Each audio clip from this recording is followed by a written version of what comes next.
Tuan-tuan dan puan-puan yang dirahmati Allah, saya rasa sekadar tu dulu kita jawab beberapa persoalan.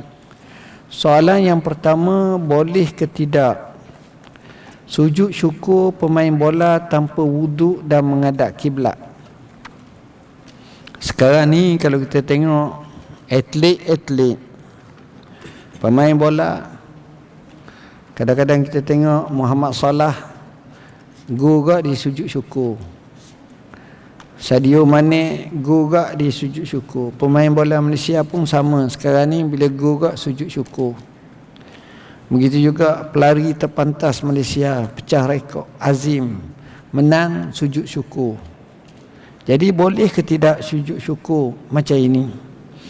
Ulama sebenarnya telah berselisih pendapat berkenaan dengan sujud syukur itu sendiri. Pendapat pertama, dia tidaklah syariah, tak ada apa-apa pun, bukan syariah.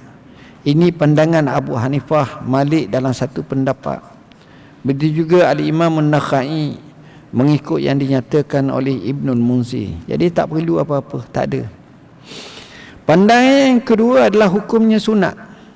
Dan inilah pendapat kebanyakan ulama, termasuk imam kita Imam Syafi'i, Imam Ahmad, Ishaq bin Rahuyah, Abu Sur, Ibn Munzir, Abu Yusuf, Muhammad ibn Al-Habib dalam mazhab Syafi'i, mazhab Maliki, Ibn Qassar yang menisbahkan kepada Imam Malik, yang telah ditashihkan oleh Al-Banani. Jadi dari segi dalil itu memang ada sujud syukur secara umum. Bila Nabi menyebut, Abi Bakrah menyatakan annahu kana iza ja'ahu amru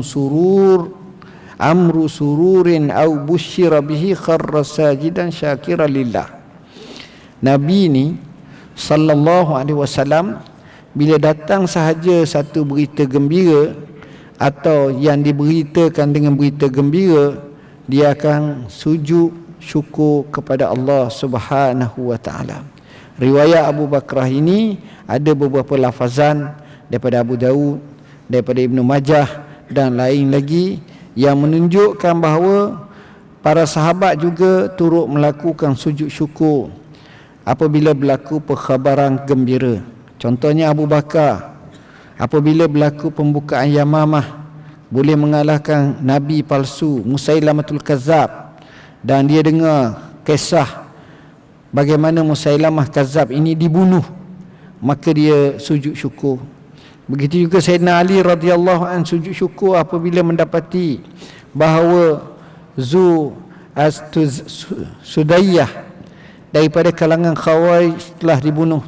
Seterusnya diriwayatkan juga Ka'ab bin Malik telah sujud syukur di mana mendengar khabar bahawa taubatnya telah diterima oleh Allah. Jadi berdasarkan kepada nas-nas di atas, maka kita berpendapat hukum sujud syukur adalah boleh, bahkan disunatkan. Pemain bola yang melakukan sujud syukur ni, sebagaimana yang kita katakan di situ, maka tidaklah menjadi kesilapan dan kesalahan. Boleh untuk seseorang tu sujud syukur, dan hal tersebut tidaklah kita kata bercanggah. Kerana kalau kita tengok dalam bab sujud syukur ni, ada beberapa persoalan yang timbul. Persoalan pertama, masalah wuduk. Adakah perlu wuduk? Pendapat yang mengatakan bahawa sujud syukur memerlukan wuduk perlu mendatangkan dalil. Masyhurnya tak. Sebab berita tu kita tak tahu pukul apa kita terima, masa mananya. Jadi mengkiaskan sujud syukur dengan salat adalah tidak tepat, kerana sujud syukur itu adalah sujud dan bukannya seperti salat. Ini bagi pandangan yang dikemukakan oleh sebahagian ahli tahqiq. Zahir hadis Abu Bakrah radhiyallahu an yang kita bacakan tadi daripada Abu Daud dan juga yang lain, menunjukkan bahawa Nabi SAW terus sujud syukur tak kala menerima sesuatu yang menggembirakan baginda. Jadi masalah tentang wuduk tak wuduk tu tak disebut sangat. Sujud syukur dilakukan apabila mendapat nikmat atau terselamat daripada mudarat, tanda syukur pada Allah. Ianya dilakukan secara serta-merta. Itulah maksud sujud syukur ni. Tuan-tuan dan puan-puan yang dirahmati Allah, apa yang kita nyatakan tadi ertinya hukumnya dibolehkan untuk sujud syukur. Soalan yang kedua berkenaan dengan isu masukkan air dalam hidung ketika mandi wajib. Adakah kena masuk air dalam hidung ataupun segala yang lain-lain lagi kita kena masukkan macam itu? Pendapat yang masyhur menyatakan bahawa masukkan air dalam hidung dan juga seperti berkomor-komor ketika mandi wajib adalah tidak diwajibkan kerana mulut dan hidung tidak termasuk dalam anggota zahir badan. Inilah pendapat dalam mazhab Maliki dan juga pendapat dalam mazhab Syafi'i.